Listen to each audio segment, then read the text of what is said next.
Hello and welcome, and I don't need to explain to you really what the project is, but since this is our formal summit and conclusion for the work with you in schools in Victoria, paralleling the work we've completed in Queensland, we thought that this would be a really important occasion just to kind of celebrate and look across the project as a whole.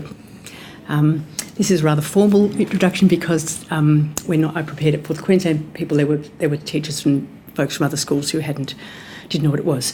But it's been a fantastic project, and we're really delighted with the work everybody's done and the kind of the learning that's happened and the relationships that have been formed and the insights that we've gained, and we hope it's been useful for you too. And we're hoping that if we can write about it, it'll be useful for other people as well. We've still got 6 months to go, so we'll be working on into about the end of May, June next year as a formal part of the project, writing up findings, and we'll probably be, I'm sure, we'll be continuing to sort of write and put things together for a while after that. So it was a 3-year project. We had 9 schools across the 2 states, 3 primary, 6 secondary, students aged right down from the littlies, 5 up to year 9 kids, I think was the oldest we had. Across the project, people came in and out, but there were 32 teachers involved over time, and that was the team of us. Myself, Michael, Joe, and Jason and Yam San, I think you've met down here, and Roberta. Has Roberta been down? She has. Roberta Thompson was the project RA. She hasn't. No. Right. So she did the same kind of. She was parallel to Christy down here. But Christy was very much involved with schools. Roberta was more, she was involved a lot with Merrimack, but was also more doing kind of coordinating work as well, which Christy was too, but in a different balance. And we also had Colleen Styler-Hunt. One of our schools, Pacific Lutheran, was an hour north of Brisbane, so it was 2 hours away and difficult for us to get to.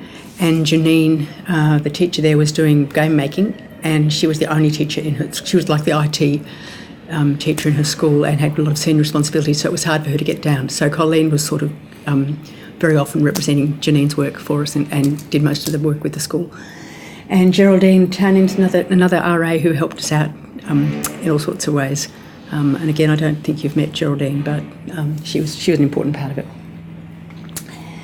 So the way we organised it was in terms of the kind of things we were looking at, the areas that we thought were important were to do with teachers and the ways in which people took up games, what it meant for them, how the kind of challenges it's presented, what kind of issues it raised about how you think about things, what you do, focus on what students got out of it and what students learnt and what they found hard and what they found useful, what it enabled, what was problematic. We wanted to look at that in and out of school relationship. There's lots of enthusiasm, I suppose, for bringing kids out of school worlds into school, and lots of, I think, very important attention that's being paid to looking at what kids already know that schools should be developing and capitalising on and connecting with. On the other hand, there's also a fairly kind of in some areas, a rather unthinking assumption that anything you do out of school, you can just bring it into school and it'll be exactly the same. You know, if kids love playing, Minecraft out of school, if they play Minecraft in school, they'll play it in the same way. Or if they love playing games out of school and it's Call of Duty, all we need to do is import Call of Duty and call it Mathletics and we're off, It's not that simple. So we wanted to look at that. We wanted to look at what it does, how games support curriculum, how they change curriculum, what we can do to make it enliven or change curriculum if it needs to be changed, and looking at particular kinds of games and looking at assessment. And all this seemed to be important because games have, even if you think now, I know you've been in this for years and years, but games now, there's much more buzz and hype around them than there were, say, 3 or 4 years ago when this project began. And certainly, 5 years ago or more when some of you were doing this, it was kind of like people had a glimpse of the possibilities, but they didn't know much about it. Now, there's enough around for people to think it's fantastic, but there's not actually necessarily enough detailed textual stuff about what it really means, and how to do it and what works well and what doesn't. So this being a research project, that was what we were trying to find out. Not to introduce games to the world, but actually to say when you look at it, how do people find them? What can we make them do? What will they let us do? How can we work best to support kids? And we divided the kind of activities that people were doing into those 3 areas. What we wanted to do was to work with teachers in ways that would support what they were already doing, but that also where we could see what you would make of these lined up with the curriculum areas that you had. So if you were doing that already, we hoped that what we were asking you to do would sort of fit in with what you were doing, although obviously there were changes. So that was our timeline. We started in 2012. Next year we're doing data analysis, and what we're doing now really is just kind of like what we were calling headline findings and snapshots, and a chance to celebrate. These were our research questions. How do students approach digital games-based teaching in the classroom? What are the ways in which the experience of play changes? How can teachers work effectively with games? What kinds of pedagogical practices, what kind of teaching best capitalises on the capacities of games to teach? What are the opportunities games provide for creativity, production and innovation? And how does learning through games challenge and extend multimodal literacies? And we also had a question about assessment. That one about games to teach, people are starting to make a distinction between the difference between games to teach and games to learn. And it seems to be what we've really been doing a lot is about games and learning, rather than using games as kind of like, this is what you do.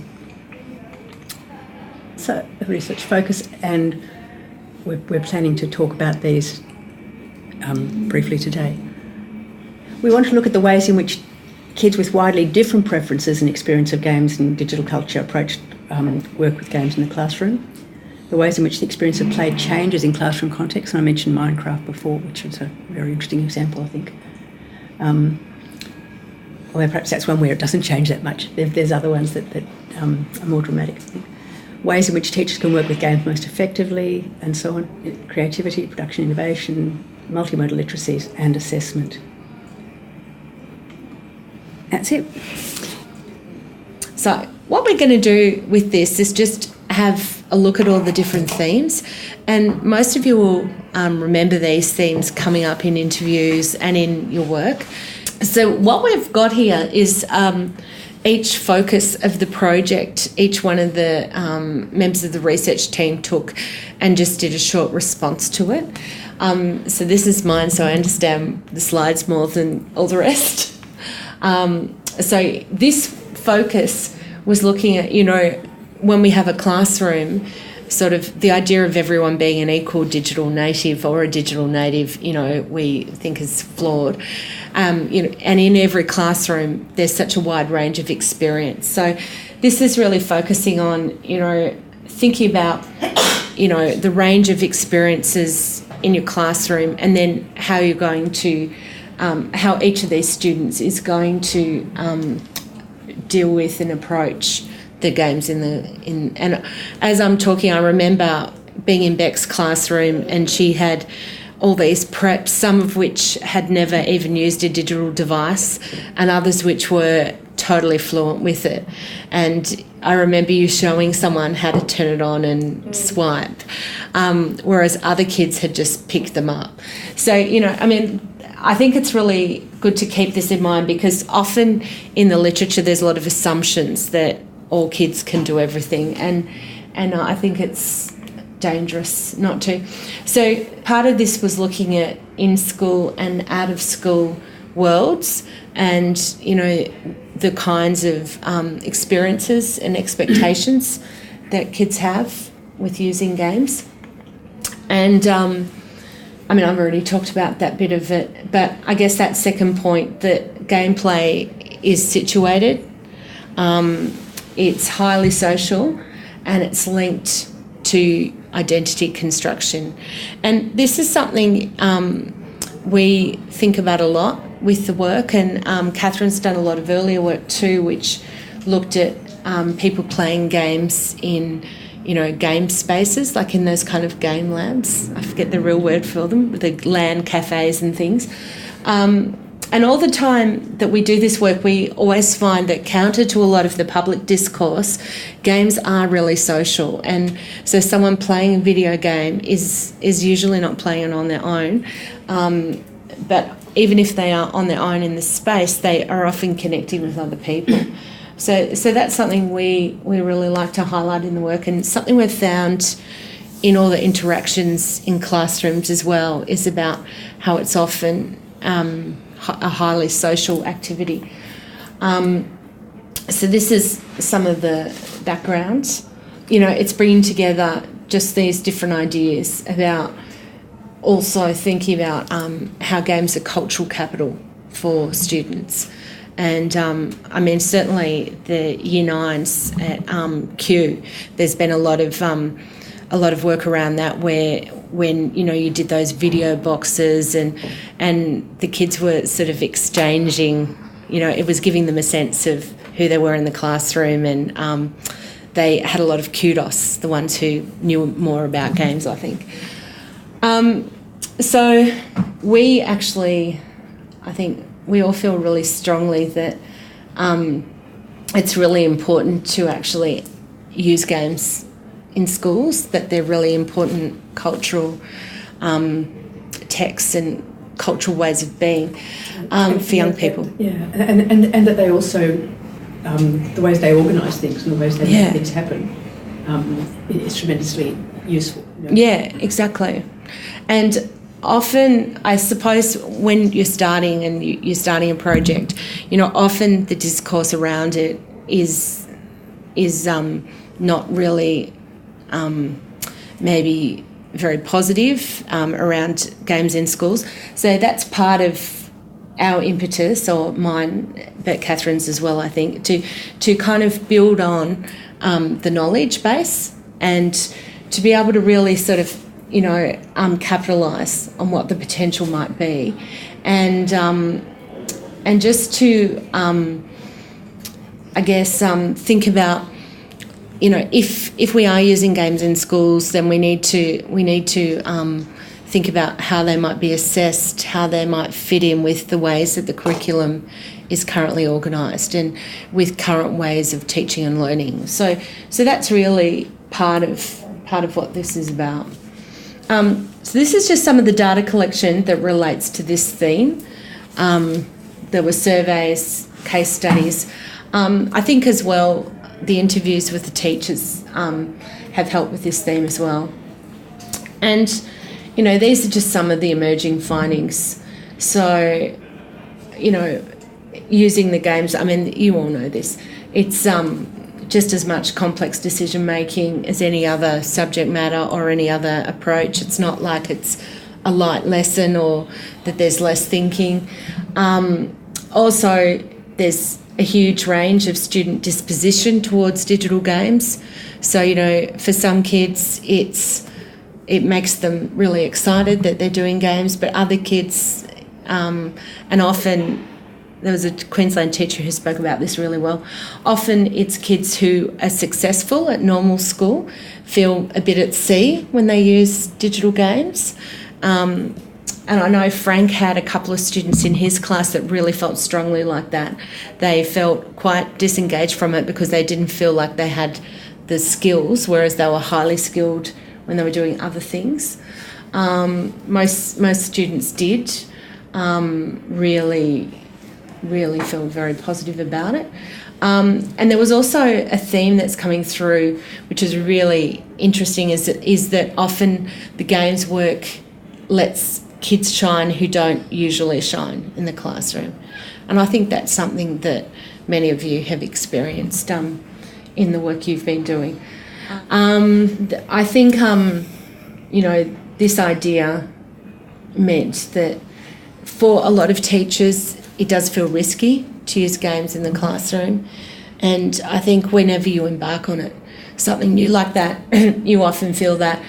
And some of the teachers also, and some of you have less experience yourselves with playing games, and so the kids are often better at playing. And so I think that often is really a positive thing because it shifts around the knowledge base, and it's something which on its own enables people to open up their relationships and for people to learn from each other. So this is the last sort of some of the implications around it that we've sort of looked at. And mine connects in really strongly to the second one, the first one and second one, I think connected together quite strongly, which was looking at what Catherine was just mentioning, that in classroom context, the play of the game might change, and also the play itself can change the context of the classroom. I mean, I think this one works both ways. So this was the focus of this, and this is something Michael, who prepared their slides, is particularly interested in, because he comes from a media background. Some of you met him when he came down, and he actually was one of the chief writers of the media curriculum in the Australian curriculum, and he's very passionate about this. And so part of it was, around looking at what's similar and different between gameplay when it's inside school and outside school. And it is a really interesting space, like how does it change? How are we kind of domesticating it in a way when we bring it into the school? And what are some of the sort of affordances that it brings to us, but then what are we trying to do with it? So part of this is around looking at sort of the in and out of school lives, and also knowledge building in out of school and informal contexts. So the data that's really interesting is Danny participated in this, was a home photography project where kids did photos and then did a written explanation. So they took a photo of themselves playing a game at home, and then they wrote a little bit about it. And there were some schools that did it up in Queensland. And so this is sort of what it looked like. The kids would write, and then they'd have these little photos of themselves, the different places where they played games. And but over this theme, I mean, there's this tension between work and fun, and this, I guess this is a big theme in English, isn't it? That often when you bring in kids' own popular culture into the classroom, they don't like it being... it's a sort of classic, yeah. Any kind of English word really. Yeah. It's how do you get that balance between pleasure and critique? Yeah. It applies as much, I think, to teaching Shakespeare as it does to teaching Minecraft, really. It's true. Minecraft. Yeah. And also of teachers appropriating their culture. There's always a tension around that. And also, I mean, this has been like an ongoing theme, I think, about the kinds of knowledge that students develop is not necessarily valued by the school system. They're interesting, I think, interesting themes and findings. Just pausing for a minute, have any of you sort of noticed anything that connects into this theme recently with some of your kids? Especially about, the variation of home gameplay or using different devices. And they talk to you about it? They don't often talk about different devices they use, and when they are, it's jumped into a bragging match of, I've got this and I've got that as well. Yeah. But I think they are limited with their gameplay, and they all face the same limitations. They all have the same kind of social routines at home. Yes, you can play on that after you've done this, but it's limited to a certain amount of time. Yeah. I think the other thing that I found in prep was I made the teaching blog with apps that I was using in the classroom as a way of helping parents select apps at home that would be useful for their kids to be developing. But at the same time, I did have a concern that if kids were playing the apps that I was using in the classroom all the time at home, and they were the only apps that they were allowed to use because the parents felt that they were educational and didn't want anything else, would it then interfere with how they connected to those games in the classroom when they came back? So that was a really tricky decision to have to make. That's really interesting, because they might get bored. Yeah, I was going to say that I found that at home they were finding one or two games they really enjoyed and staying with those games only, and never really sort of broadening their horizons. They just wanted to play those particular games. And even us introducing other games sometimes, anything like that. They wanted to play their games all the time. So it was. I find at school, at least we get to introduce them to a broader range of games that Stops them from getting locked into the same, and that require a broader range of knowledge and skills and things like that. So it's interesting. So that sort of fits in with some of these themes. So part of these are sort of barriers and issues that we found in the project itself. It's actually quite hard for us to collect any kind of accurate data on home play, especially seeing this, like our project was really focused in schools. But even if it's not, even when you are trying to kind of learn more about what kids are doing at home, what you learn is what they let you see. Yeah. So even if whatever it is, it's always you've got to recognise that you're just getting some of it, not the whole story. And that's that's entirely their right, but it's useful to not be deceived about that. I think that's interesting though, isn't it? Because it does make it into a different space because it's a less controlled space. It's a much more open kind of space.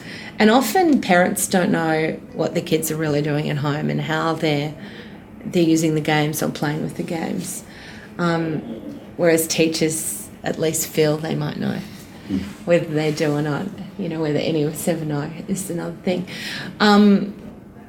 The other thing too, I think, which sort of came up in the theme, is about what counts as learning and what is seen to be something which is valued in the schooling system. Where kids see that they're learning as well. They might see they're just having fun and not learning anything, whereas when they do it in school, they might feel like they're learning.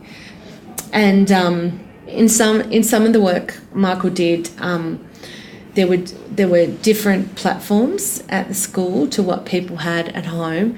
So one of the schools he was working in, they had like an Xbox, and they had they had a range of different platforms which were at the school, and some of the kids there didn't have the same platforms at home, or some kids had more platforms at home. So that kind of worked both ways, I think, with that initial data that, and I think that's probably true in all the schools.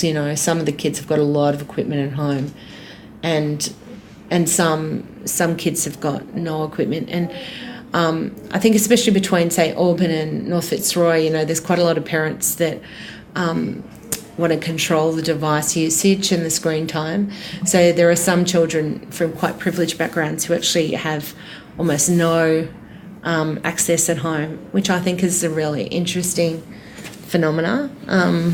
One thing I'd seen as well, from having kids from those privileged backgrounds, they've often actually got more up-to-date tech than we do at the school. Yeah. So they'd come to it, and kids would be saying, well, how come you can play this game already? And they're saying, well, I've got a version that's 8 years later down the track, but the controls are still all the same. So they're able to apply that knowledge and kind of retrofit it to suit what we're doing at school. And that kind of being able to just come into the environment and do something that's unfamiliar, but has still got those links that they've already made at home. It's great. That's fabulous. So that's works both ways, actually. It's interesting. One of the things I think, with some of the parents at both of your schools that I found really interesting in the teacher interviews, where people were talking about how the kids, they might at home have a lot of equipment and devices, but they're actually not allowed onto it, and especially the more junior kids, I think that was the theme. Well, I think there's research that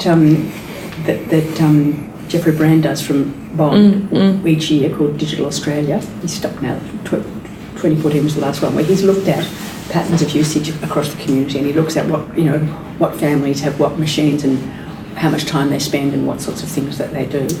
But that kind of data, it used to be the case that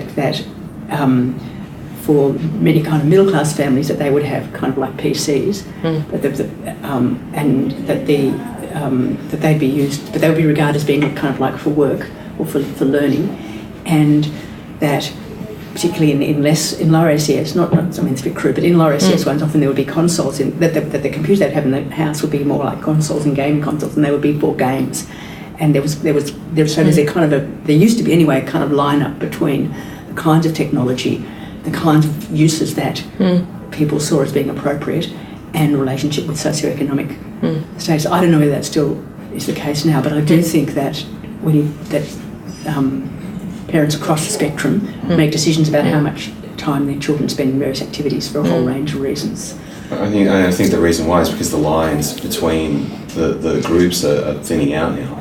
I think because so many, I find even if they've got older technology, they're still, a lot of the things they're doing now are more cloud-based anyway.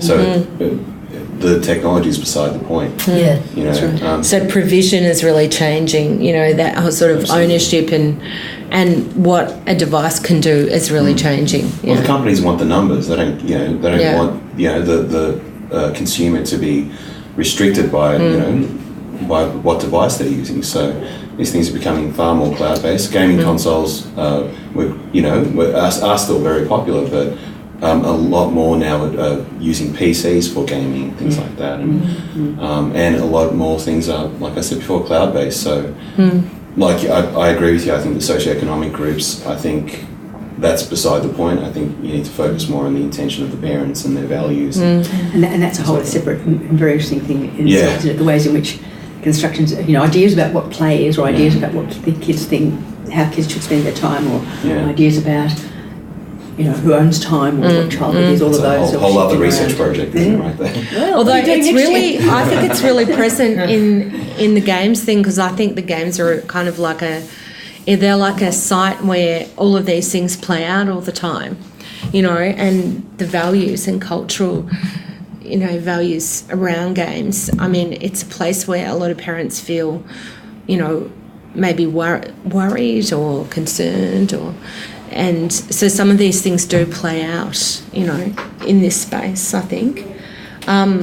Especially, things about what counts as learning and, what people see as being learning, I think comes out a lot in the games. So these are just some of the initial things that Michael's pulled out from this theme. The next one, this is Sarah's, and hers is around pedagogy and games. And so she's been thinking about and writing about sort of how these things go together. I can't explain her PowerPoint very well, but she's written a couple of papers already with the teachers. Yes, there was a chap from Spain who was out last year, maybe before, and she and Carlos have made a particular focus. And what they're looking at is the ways in which teachers think about games, and the ways in which the ways they teach changes.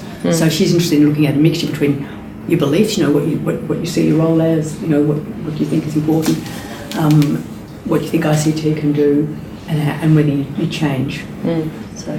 So these are some of the ways, different pedagogical beliefs or approaches that people might have towards ICT.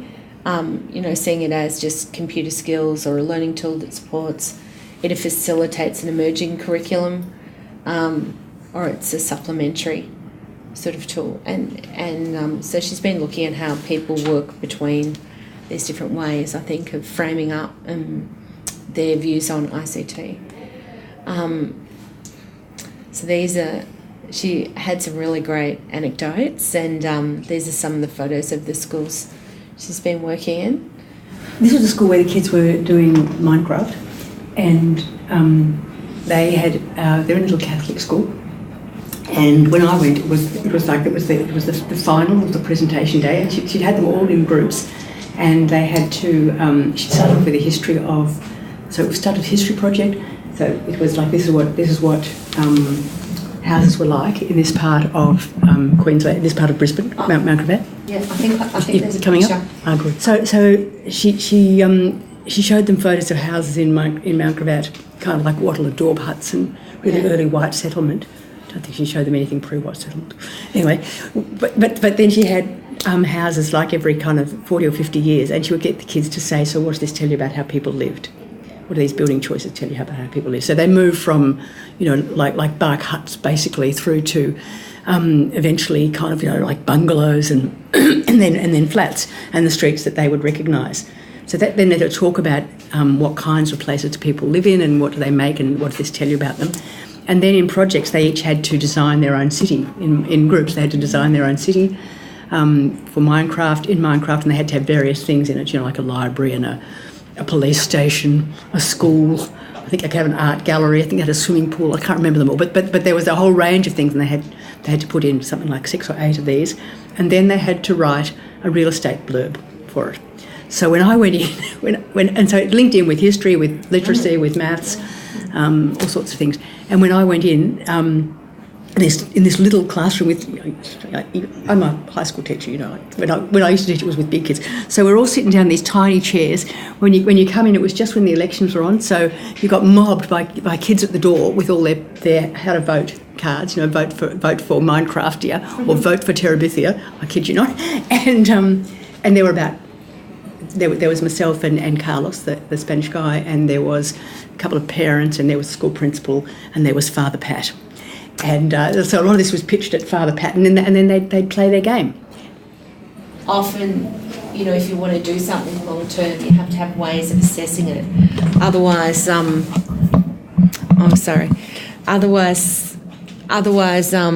it makes it difficult to keep it in the curriculum. Everything that's in the curriculum now seems to be assessed, which is sort of different from when I started to teach. Often you would do things and they weren't assessed. So for instance, as an English teacher, you might do a lot of creative writing, but you might not actually assess every piece. So you would give it feedback, but you may not always give it a grade, or you may not even give it formal feedback. You might, do something else. So things have really changed, over the last 30 years around issues of assessment. And now it seems like, this is really why I see this as being important. Now it seems like you almost have to assess everything, otherwise you can't have it in the curriculum. So part of this was around, we're working with a model that we had another team member who moved states, and so she left the project, but she had a model that she'd developed, which was what we looked at in this room. And remember, you all were of one opinion that it was easier just to use the curriculum, the standard curriculum, the AusVels, all the vels it was, because this was early in the project. So this is part of what's come out of this. So this was, you'll remember the discussion when we had the model, and that's what we did here. And then we also did that mapping exercise of looking at the games work against the curriculum. And then we had, in one of the interviews, we asked you all questions about the assessment and how you did it. So Leonie has done this, and she's taken a lot of this from the teacher interviews, because Leonie's done a lot of work analysing all of the teacher interviews across the state. So these are sort of some of the main themes that teachers recognised as being important. And these are quotes. This is something I think most people seem to echo in different ways, that it was a matter of fitting it in. One of the things I think more with our last project on computer games, I noticed some of those teachers last time, when they became more familiar with using games, they found it easier to assess and to fit in the assessment into the planning. So this is another thing, about there's not really a need for a special or modified approach. And I think, in Victoria, the curriculum has enough scope and demands for 21st century ICT skills, I think it's called, that it's quite easy to assess. Jo, can I just say something about that last slide? Yeah. I think you could also say that there isn't, while there might be no need for a special or modified approach, if the games are being used properly. or correctly as part of the planned, unit. Yeah. I think that's a really big focus, that the proper use of games, it means you can do that. If you're doing it properly, it is easy to make, those nice connections to curriculum and assessment. But by the same token, I think it would be difficult if you weren't using games properly to assess them. One of the things that Claire White-Smith, who developed the project, the map that we ended up not using, one of the points that she made, which I think is quite an interesting one, is that it's really useful to be able to have that kind of alignment, but that as long as you're mapping on that alignment, then you're not creating space to recognise the new kinds of learning that might not be visible in that alignment. So she had a kind of like, as long as it's, to mix the metaphors terribly, as long as you're using the square, you can't think outside the square. That's her kind of argument. So part of what we were sort of thinking about, part of what was driving this question was, are there other things that games enable that if we rewarded them, and people talked a lot about things like problem solving and collaboration, for example. But so if we rewarded them, would that be a way of making sure that people actually did use games in ways that that made the most of what games have to offer? But the downside of that, or the other side of that, which everybody pointed out to, was we're assessing enough already, thanks very much. And there are some, you don't want to kind of assess some of that. But it's quite interesting, I think, to think whether, by mapping against the existing parameters, we're also operating with bleeding. It is really interesting. So accessibility is not the only justification. And I guess part of it as well is attached to, Claire's question about, or, that sort of theme earlier, that often things that games do aren't things that are valued in school, so they're not part of the VALS continuum anyway. I find some games that I've played in the past, and still do sometimes, aren't so specific in terms of what the skill is or whatever. It's more like a general kind of set of skills that you're using, and so it's difficult to to add an assessment to that. Like using playing memory games and things like that. You're not. What are you going to assess from that? Like you're not doing a WISC test or something. No, checking out the kids' perception. But it's still something that's in its own way educational, and that's And I guess that's what you've just said, really. That there's diverse outcomes that flow from working with games in the way that you might just monitor things. And so that's expanding out that notion of what is assessment, and is it just the rubric, or is it, the multitude of things? There's been no mention of using games for assessment either. So Well, I think that's a big thing that's really coming up with, some of those Microsoft things, and now NAPLAN's going online. I wonder if they'll put a game in there. I think there are pitfalls both ways, with both kind of ideals of whether you're assessing it well. I think you can do it well either way, but equally you can find, even though 3 years into the project now, you'd think we're a fairly experienced group of people in using games in the classroom, but I'm still finding, trying a game, it not working particularly well, it not going well as part of a unit, and you're thinking, okay, well, why is that? And you're trying to assess, and you think, well, should we have assessed it? Shouldn't we have assessed it? Did we try? Did we not even bother? Were those skills that we were hoping to see, did we see them come out elsewhere? And if not, why not? Was it because of part of what else we were doing? When the game is part of what you're doing and not only what you're doing, it can be very hard to make those calls sometimes. And sometimes you have to say, well, maybe it was just me. Maybe I did it badly. And you talk to your colleagues and you find out that they have wonderful times with it and they've got brilliant outcomes from it. And you go, bugger it. But, I think it's true, and I think teaching's like that, isn't it?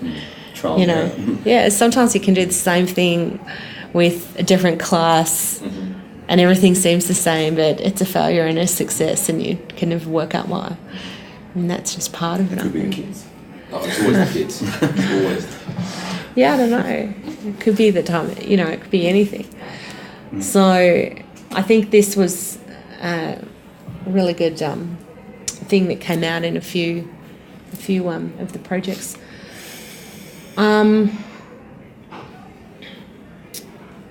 So these are some of the barriers And we gave ourselves a set of common headings. Yeah. Yeah, barriers was one. So I think this has been really interesting. So the second one that Leonie pulled out, where when there were larger teams, and you just talked about when you talk about what happens with the game with your colleagues, sometimes they say, "Oh, I had a great time with it," and you didn't. And those kinds of conversations that teachers are having and the collaborative use of bringing in the games has been something which people have said it's made them feel much more confident, and working in a team has helped people to develop assessment items. Again, when I was at what was the school I went to? St Aidan's the other week in Queensland. Those teachers were talking about that when we did the video, actually. They were talking about the collaboration and how the collaboration had helped the assessment and doing the assessment, like working with other people, because it was new. And how do you build it in when you haven't done it before? So the focus that I was looking at was digital literacies and multimodal learning. And the example I'm going to use is Statecraft X. You remember Yam-San came and talked about that? So that's the focus. One of our aims was to learn more about digital literacies and multimodal learning, to find out what literacy looks like in game-based contexts and explore the use of games and games-based pedagogies to foster critical cultural and operational competence in both forms. So we used Statecraft X, you remember, was a game that's played on mobile phones, a citizenship game, where students learn by having the role of governors in a fantasy world. They have to ensure the total well-being of the different peoples of the land: trolls, elves, dwarfs and humans. So there's 4 races, satisfying the material needs and non-material wants of the citizenry. Being governed turned out to be a non-trivial matter. Support of the citizenry cannot simply be bought with money. Ideological issues have to be addressed, coalitions have to be forged, diplomacy has to be skillfully managed. Should players compete or collaborate for the successful development of statehood? And what Yam-San was doing this really was what he was trying to do was to build a game that really involved those kind of the principles that G talks about, where you kind of like you're really he makes a distinction between learning about content or learning to be a kind of a particular kind of person and to understand things from the inside. And he distinguishes between views of games as ways of teaching content and facts, or views of curriculum as being about content and fact, and views of curriculum and learning as being about understanding the ways a historian thinks, or understanding relationships between things in science and so on. So he's really strongly trying to get kids to be involved in the game from the inside, in role, and he's also really interested in, as far as possible, making use of the ways in which kids play games out of school. So Year 8 SOS curriculum, this was at Merrimack, one of our high schools, state high school, and they play the game over a 3-week period. You remember this game, you play the game at home and you talk about it at school.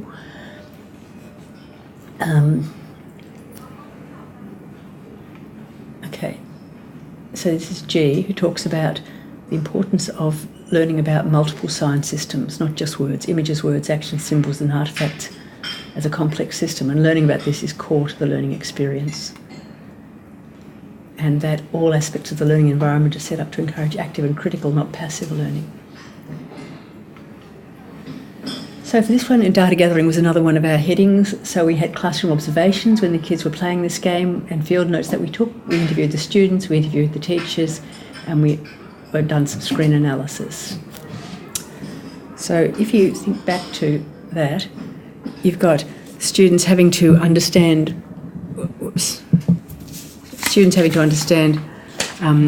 what the images and symbols meant in order to make sense of the game, that they were able to make sophisticated decisions about what to do and what had happened on the basis of information gathered in the game, that they gained significant levels of insight into core areas of the SOS curriculum through playing the game, and that the personal involvement made all the difference. So I mean, what fascinated me was that there's these tiny, tiny symbols. This is all on a phone, you know, like if you can't know straight away what all those things mean, there's no way that you can play. But by understanding things like how much, you know, there's a relationship to how much money you've got, and you know, just even things like the items that you've got for sale across the top, or that this one down the bottom, these are action points, and you can take a certain number of actions in your turn. That they got to very deep levels of understanding without words being used almost at all. This game was specifically designed to replicate elements of out-of-school play. It had high-level production qualities and was designed to promote high-level commitment and thinking and reflection, and it fitted in with school timetables, which lots of games don't. I thought I had put in some quotes. The teacher, Peter, who I don't think you met, he talked about being really, that the kids had got a much deeper and more complex level of understanding than they would usually be able to do about issues to do with governance. So that they would, and we thought this too. I mean, they're probably a good group of year eights, but they would talk about things like, they would discuss, for example, why